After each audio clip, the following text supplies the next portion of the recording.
अस्सलाम वालेकुम, खुश आमदीद मेरे घर के रंग में। आज सुबह मैंने एक बात कही, कपड़े अभी तक क्यों पड़े हैं? सच बताओ उस वक़्त मुझे थोड़ा-सा बुरा लगा, लेकिन फिर मैंने सोचा कुछ बातें हमें जगाने के लिए होती हैं। तो सबसे पहले कपड़े इकट्ठे किए और वॉशिंग मशीन लगा दी फ़ौरन।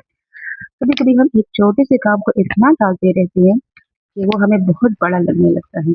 लेकिन जैसे ही हम शुरू करते हैं, आधा बोझ वही खत्म हो जाता है। और हाँ, एक छोटी-सी टिप भी बता दूँ, मैं हमेशा धोने से पहले कपड़ों की जेबें ज़रूर चेक करती हूँ। एक जिससे कुछ पैसे वगैरह मेरे का नुकसान होता है और दूसरा अगर जेब में कोई नोकीली चीज़ हो तो मशीन को नुकसान नहीं पहुँचता। अब कपड़े धुल रहे हैं और मैं एक बात सोच रही थी।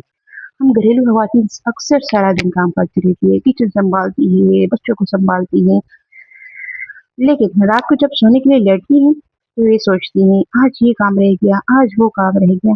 अरे भई, कभी ये भी याद कर लिया करें कि आज कितने काम मुकम्मल किए हैं। खुद की मेहनत को कभी नज़रअंदाज ना करें, तो उसको तो एक शाबाश ज़रूर दिया करें।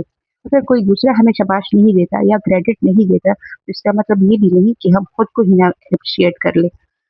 अब कपड़े धुल रहे हैं, बल्कि धुल गए हैं, तो इनको तार पे फैला देते हैं। वैसे तार पर फैले हुए कपड़े मुझे अजीब से सुकून देते हैं और मुझे बेहद अच्छा लगता है और ताज़गी का एहसास होता है। अब इसके बाद बारी होगी इस्त्री की। इस्त्री करना मेरा पसंदीदा काम बिल्कुल भी नहीं है। लेकिन एक बात ज़रूर है, ज़िंदगी में भी कुछ काम ऐसे होते हैं जो हमें पसंद नहीं होते, मगर वही काम हमारी आदत, ज़िम्मेदारी और किरदार बनाते हैं।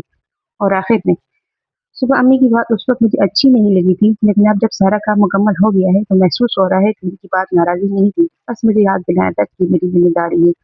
अगर आप भी रोज़ाना घर सँभालती हैं, तो आज खुद को एक बात ज़रूर कहें, जब तक ज़रूर हूँ, कि मैं हारी नहीं हूँ। अल्लाह हाफ़िज़, फिर मिलेंगे मेरे घर के रंग में।